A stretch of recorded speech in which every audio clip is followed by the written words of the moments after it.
The February 2011 earthquake, a disaster for Canterbury, hundreds of buildings wrecked, many of them cultural institutions housing important collections.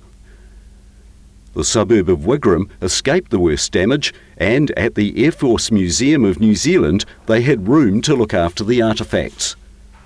Collections were housed in shipping containers and hangars at the museum, but later moved into their brand new extension, in a space that was to become known as the Canterbury Cultural Collections Recovery Centre. There's no sort of precedence elsewhere, anywhere in the world that we know of, where a recovery centre of this kind's been set up post such a major disaster. Near the epicentre of the quake, the Lyttelton Museum had housed the history of the harbour area since 1968. The old building had no chance and is now history itself, but a new museum is planned and the collection is safe and sound. The Wigram team had helped us rescue our collection out of our building, which had been red stickered. So having got it from the building in a very daring rescue and into some shipping containers out here, it was then quite an extraordinary thing to us that they had managed to source funding to set up shelving and space for us for 3 and then 6 years of storage. Kaiapoi's museum was damaged beyond repair. The Historic Society was one of the earliest to move its entire collection to what was known as the Canterbury Cultural Collections Recovery Centre. 3 or 4 days after the earthquake, I was given notice to get out of the building. Protested to the council and they got us a big container and we went in there and got things out. Very little time to do so, so there was maybe 30 people working till 10 o'clock at night under lights, putting it into containers. Museum Studies graduate Moya Sherriff was appointed as the Recovery Centre Administrator in July 2013. For the next 2.5 years, she was kept busy coordinating the diverse groups who occupied the space. We had art galleries, we had smaller museums who had lots of social history collections. We also had very specific kind of collections, rugby. Just a massive span of Canterbury's history was all within that building.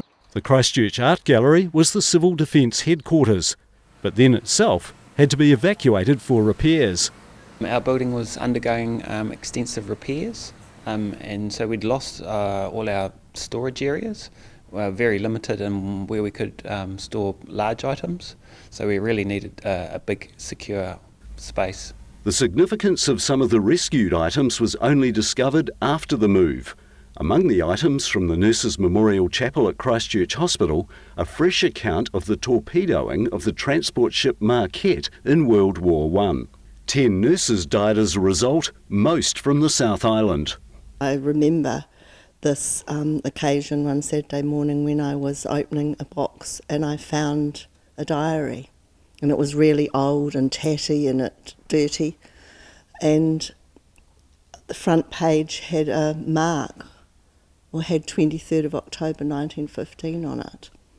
And so I turned to that page, and that was a diary of someone who survived the Marquette sinking.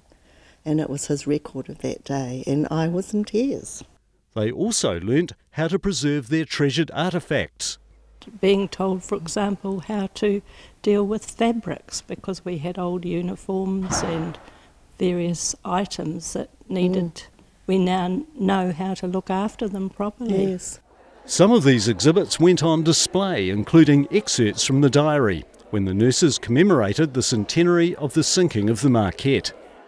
The nurses are very grateful they had somewhere safe to store their treasured items. It was an enormous relief, and the chapel is only a small building and was still shaking a bit when we managed to retrieve the items. The Kaiapoi group had 3 different homes before going to Wigram. It was only by the time we got it to Wigram that it allowed us to do all the conservation work. All of the photos that you see here, for example, were totally disassembled, some reglazed, most of them the glass cleaned on both sides. They also needed space for their artefacts from the old woolen mills that were part of the town. So the Wigram Museum allowed us their space, and that's been absolutely invaluable for getting the whole thing organised. They're now back, permanently re-established at a new museum in their hometown. I think seeing their collection come in from that house after having moved 3 times, the enormous amount of work they did on it for all that time, and then to get that fantastic new facility, and it's a real blueprint for others, so I think that's probably a real great highlight. The Canterbury Rugby Union's collection of jerseys, programs and photographs was stored in a container at Rugby Park. It's been a tremendous boon to us because really we were a gang of amateurs collecting items, didn't know what we were going to do next. Out here at Wigram they've taught us how to catalogue them and identify them, who gave it to us and all that sort of thing, and we have started to get now an authentic collection. Well, it's brought us into contact with all the other history units throughout the country, and we've had workshops and meetings and things like that, which we would never have had, I don't think, if it hadn't been for the shift out here. So the shift has been great to us. Really appreciated the Wigram Museum for opening their heart, and as I realised today, not just to us but to dozens of different organisations in Christchurch, Lyttelton. We've been really stuck. We could have found some storage, but not a place that allowed us the free access. Often at short notice. In all, 38 different groups used the space. Every little historical society whose collections are so important to them were able to find a safe space, and this is what they did. And it was, I think it was not only out of the goodness of their heart, but they realised professionally that by not giving this safety net or a safe house, that the history of Canterbury would be lost. I've also got a real sense of family. I feel like I gained a whole lot of surrogate aunties and uncles. Just sort of, they took me under their wing and taught me the things that they knew about their history, and then it was a bit of an exchange going on, and I really enjoyed that about the Recovery Centre. I don't think anyone realised before the earthquake just how important these collections were, but I think they certainly understand that now.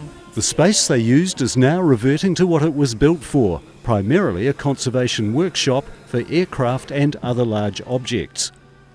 There are still a small number of homeless collections being housed at the Air Force Museum, but most have now moved into their new homes, safe and sound and with a new lease of life, thanks to the Recovery Centre at the Air Force Museum at Wigram and its staff.